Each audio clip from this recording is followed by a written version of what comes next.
São 3 horas da madrugada. Ontem assisti a heróica atuação da base do governo em uma sessão tumultuada na Câmara. Não faltaram injúrias, infâmias, calúnias, desrespeitos e humilhações.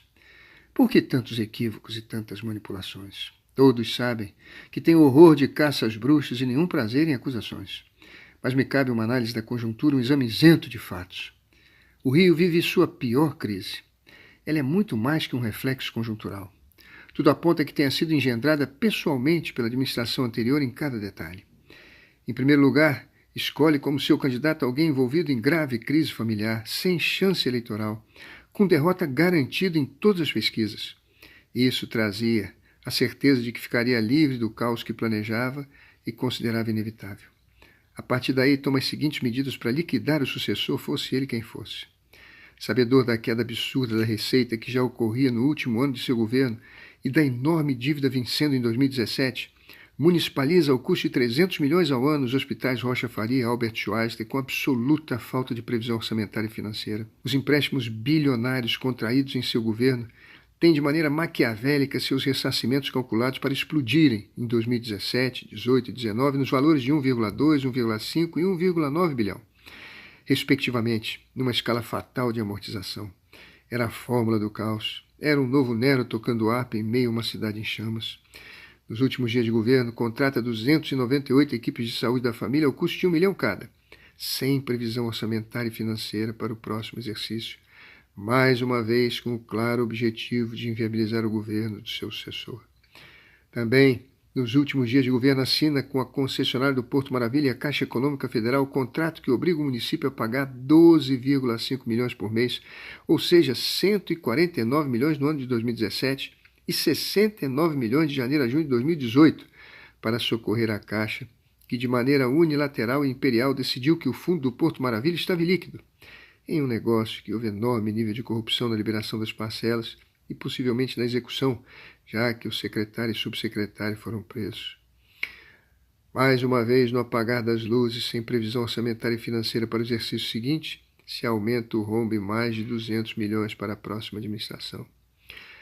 Novamente, nos últimos dias de governo, se resolve passar todas as arenas do Parque Olímpico, com exceção de uma, para o Ministério dos Esportes, cuja equipe realiza individualmente uma inspeção nas instalações e exige da Prefeitura milhares de reparos, cuja conclusão passa a condicionar a liberação dos 500 milhões de reais que a Prefeitura havia adiantado para a realização das obras e que deveriam ser devolvidos após os Jogos. Com essa medida pérfida de última hora, piora ainda mais a crise preparada com requinte de crueldade contra a cidade. A Transbrasil, orçada em 1,3 bilhão, tinha previsão de ir da Central do Brasil até Deodoro. Há um ano estamos tentando repactuar o contrato com o Ministério das Cidades e com a Caixa Econômica Federal, porque o dinheiro para fazer o trecho da Central do Brasil ao Caju sumiu. Os credores exigem que o Tesouro Municipal assuma, mas não há previsão orçamentária nem disponibilidade financeira no momento. Uma multidão de pessoas, muitas em pé nos ônibus, amarguram longa espera nos enormes e cotidianos engarrafamentos causados por essa obra paralisada. Um trecho dela virou Cracolândia, onde equipes da Prefeitura, diuturnamente, tentam encaminhar os dependentes aos abrigos, mas vários deles, infelizmente, foram atropelados atravessando as faixas da Avenida Brasil e, recentemente, um motociclista militar morreu vítima de uma delas. Os bastidores dessa obra talvez venham a ser a página mais estarrecedora da esperada delação do ex-secretário de Obras, hoje preso. Também, na última semana de 2016, a administração anterior cria um funcionário fantasma com matrícula fictícia e com senha de acesso ao Sistema Informatizado Corporativo da Prefeitura, FINCOM, responsável pelo controle interno dos processos administrativos de despesas orçamentárias, financeiras e patrimoniais, que invade e cancela sorrateiramente 1,5 bilhão de empenhos de pagamentos devidos num crime inédito e de ousadia nunca imaginada contra a Lei de Responsabilidade Fiscal. Já a ação de improbidade administrativa ajuizada pelo Ministério Público e acatada pela Justiça. Foi graças a essa medida translocada que o meu antecessor alegou publicamente em seus delírios ter passado a Prefeitura sem dívidas. Outra vez, nos últimos dias do governo, contraiu um empréstimo temerário no BNDES de 800 milhões de reais, cuja presidente tinha sido ex-secretária da Fazenda do município do Rio. Foi esse recurso que ele mencionou no discurso de despedida como sendo o saldo da administração exitosa. Não era saldo, era empréstimo. No dia 2 de janeiro, segundo dia de governo, foram pagos os salários de aposentados desde dezembro, último mês do seu governo, e consumiu todo o recurso. Portanto, o salário do último mês daquele governo foi pago graças a um empréstimo, e diga-se, liberado por um banco que sabia que o município não teria condições financeiras de contraí-lo, pois nos anos seguintes teria que pagar 1,2 bi, 1,5 e 1,9 de amortização dos empréstimos já em curso. O VLT, como de resto quase todas as intervenções públicas, foi concebido sem viabilidade financeira de curto e médio prazo, com obras custosas não só no recurso, mas também no transtorno ao comércio local e à população, e tinha déficit de 50 milhões no fundo garantidor, e cabia ao município completar as despesas enquanto a receita não a cobrisse. Tudo sem previsão orçamentária e, obviamente, sem disponibilidade financeira.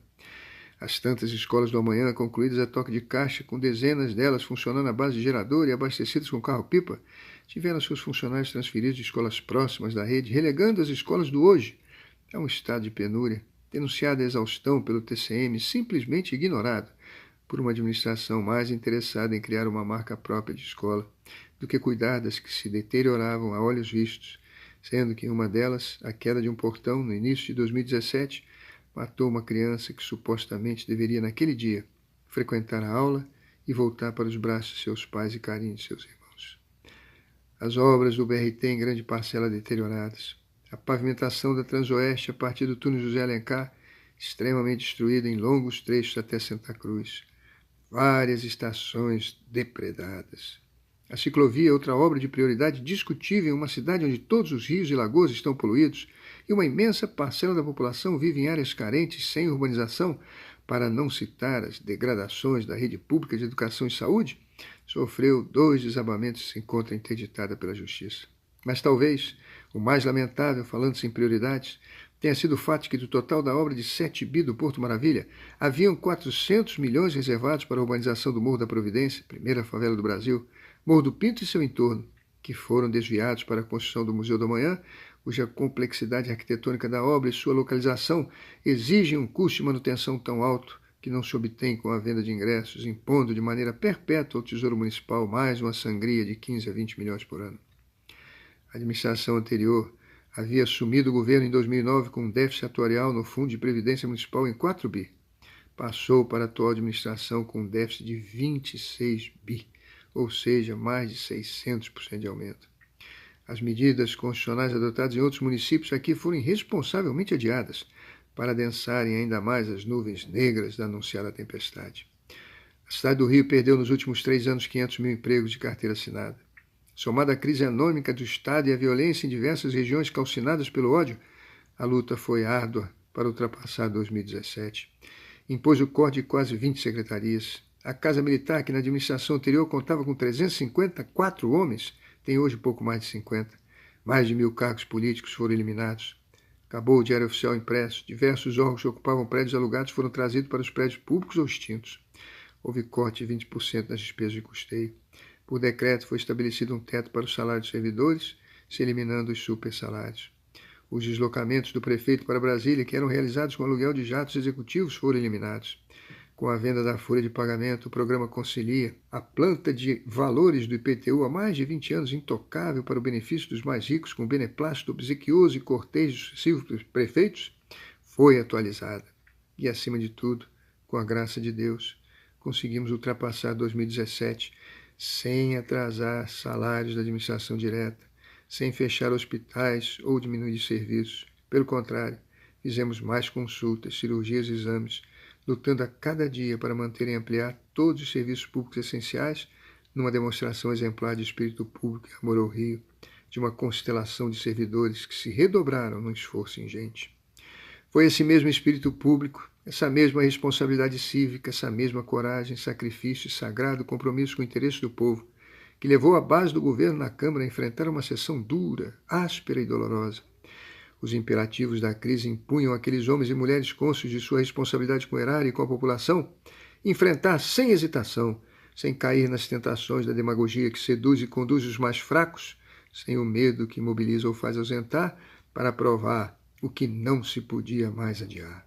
A eles que foram incompreendidos, injustiçados, chantageados, ameaçados e constrangidos, o Rio, nos seus milhões de homens e mulheres, presta solene e reverente homenagem, esperando que os 10% dos funcionários municipais que recebem os salários mais altos, aos quais a lei imporá essa autoajuda, antes custeada por todos os cidadãos, até mesmo os mais pobres, já estabelecida há anos em todos os municípios brasileiros, que amanhã, vencidas as emoções do dilúvio de ódios e paixões e varrido o entulho de mentiras do debate faccioso, possam, na serenidade de suas consciências e por dever cristão, aquecer da gravidade da crise e das medidas de solidariedade que a todos impõe, sobretudo aos mais aquinhoados.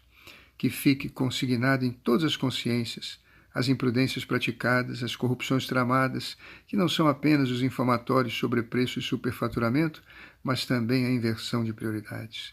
Que se leve em conta as contingências fortuitas que assolam o Brasil e, sobretudo, o Estado do Rio, único da Federação que amargura ver seu ex-governador preso e condenado a mais de 100 anos.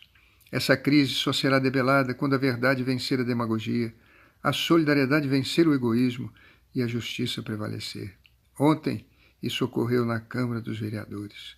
Caminhamos, ainda que a passos lentos, para uma alvorada redentora que colocará o Rio de Janeiro, nossa cidade maravilhosa, de volta às estradas ensolaradas do progresso, da fraternidade e do desenvolvimento social. Com certeza, estamos no rumo certo.